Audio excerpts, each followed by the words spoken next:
Ano yan, baby? Ano yan? Ha? Ano ba yan?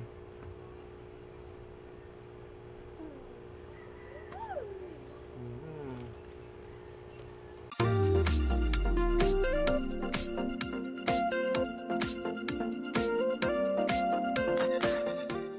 What is up guys? So ito, mag-update na ako sa nangyari dito since may malaking mangyayari dito sa buhay namin.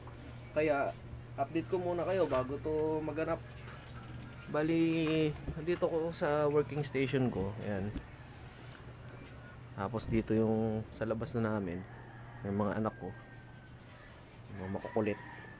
Blair. Hi. Kukunin pa. Tapos dito yung bistahin ko ng hamster bedding. Ayan. Dito yung space niyan. Dati may mga hamster bin doon na hindi ko na nagagamit. Tapos dito yung mga tambak pa dyan, mga gamit. Dito yung sa worm. Ngayon wala na sila dito. Kasi nga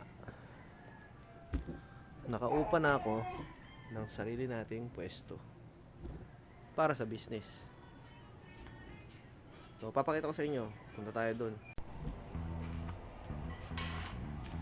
So ayan, hindi ko napapakita yung labas. So ito yung harap ng bahay. Ayan, may space pa dito saka sa likod. So ayan, ito yung inupahan namin. May CR, may lababo, malawak sa loob. Nadala na namin yung mga gamit namin. Ayan. Ayan. Ayan yung to sa worm, oh, walang laman. Ayan yung rack para sa mice dati. Sa loob. Ayan, pati pala yung mga bin ng hamster, andyan na din. Ayan. So ayan yung nilipatan namin para sa business ko. Ayan, nilalaruan muna niya. So ayan yung space. Malawak.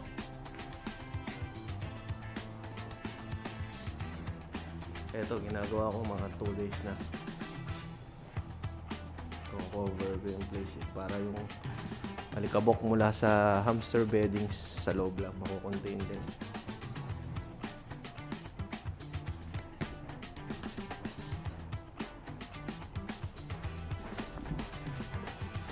Yan, ito.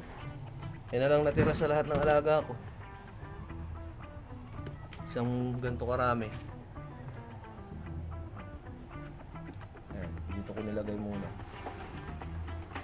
Ayan yung magiging future breeders natin. Sana dumami agad.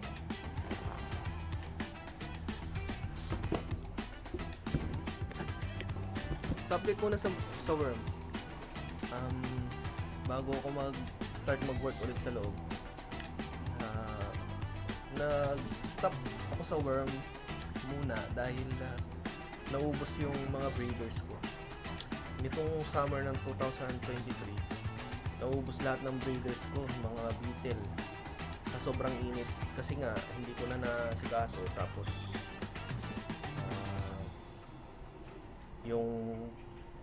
yung kusot natin nag-boom. So, inasikaso ko yung kusot natin. Yung worm naman, yung mga beetle, napabayaan kasi mainit pala. Yun, namatay. Naubos. Yung mga worms na natira, pinagbebenta ko. Yun lang na yung natira sa akin ngayon na gagawin kong breeders. Yan na lang yung naiwan. Na bala ko ibalik ulit. Kaya yun, tinigil ko yung worm. Tapos yung mga hamsters, unti-unti, nabenta ko na rin lahat ng breeders. Napamigay ko nga yung iba. Naibenta ko yung mga anak. Kaya naging bakante yung mga bin. So, stop din tayo sa breeding nun, tapos stop din sa vlogging. Kasi dun sa space na pinakita ko kanina, medyo masikip siya. Tapos, nasa bahay namin. Yung alikabok, nakakasama na rin sa kalusugan ng baby ko, ng mga anak ko, nagkakasipon, nagkakaubo. Naisip ko, ba't di na lang ako mag-rent ng space para doon na lang lahat, pati alikabok doon na lang din. Kaya ayun, na ito nakuha namin.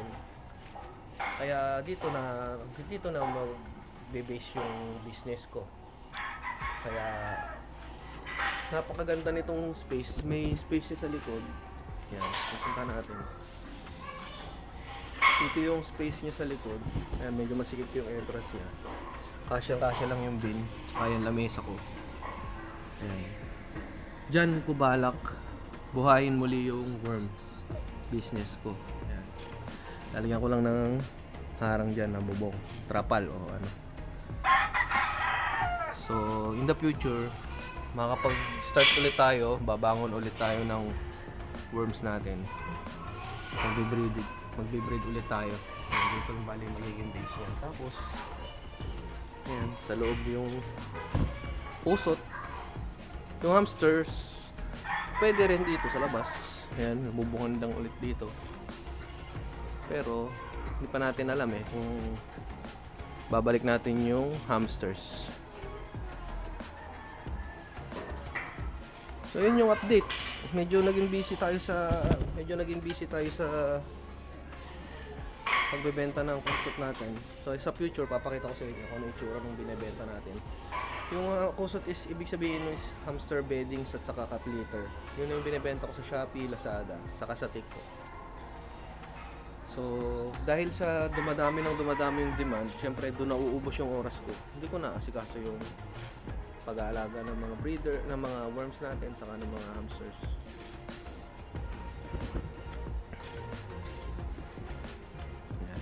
So in the future, babalik natin yan. Makapag-vlog tayo. So yung abangan nyo rin yung vlog ko about sa worms na from start. Mag-start ulit ako parang new breeding gagawin ko. Magbe-breed ulit ako ng mag-isolate tayo ng beetle, iba-vlog natin. Ay mag-isolate ako ng worms tapos iba-vlog natin. Para ayun, hanggang sa lumakas ulit. Kasi confident naman ako na mababalik natin yung worms natin. Wag lang ulit. Ayun, isa pang problema ko nun, nilalanggam. Kasi nga, masikip yung space, nadidikitan ng mga gamit yung rack. Nakakita ng langgam, kinakain yung mga pupa. Kaya yung hinabol kong pupa noon, hindi rin na buhay lahat. So nilanggam. Kaya tingnan natin ngayon. So yun, start na ako mag-work dito muna. Start na rin tayo ng vlogging. Sana manood ulit kayo. Yan, so pag-usapan nga pala natin po sa mais. Dito yung mga mais dati. Ayan, nasa likod pala tayo. Yung hinihila-hila ko dito. Tinigil ko na rin yung sa mais kahit malakas ang bentahan yan. Kasi nandun nga sa taas yan walang space. Tapos siyempre nagkaanak na tayo, ka-baby.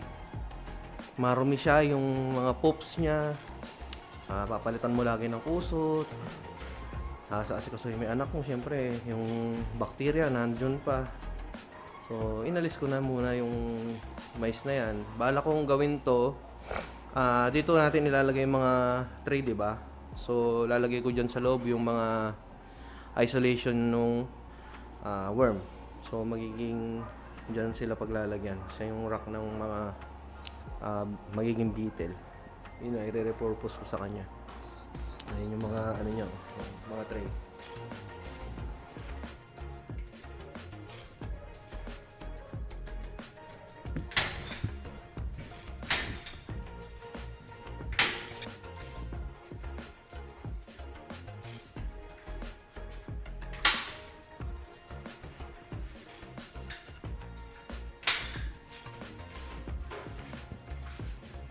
Ayan, so yan si baby, magugulo. Ayan, kinoveran ko ng plastic itong buong bistayan. Diba? Ito yung bistayan, kaya cover niya ng plastic kasi para hindi lumabas yung alikabok. Doon sa ibang pwesto, sa ating stocking area, sa packaging area, yun ang plano natin. Kaya, kinover natin siya. Ayos. Uwi na tayo.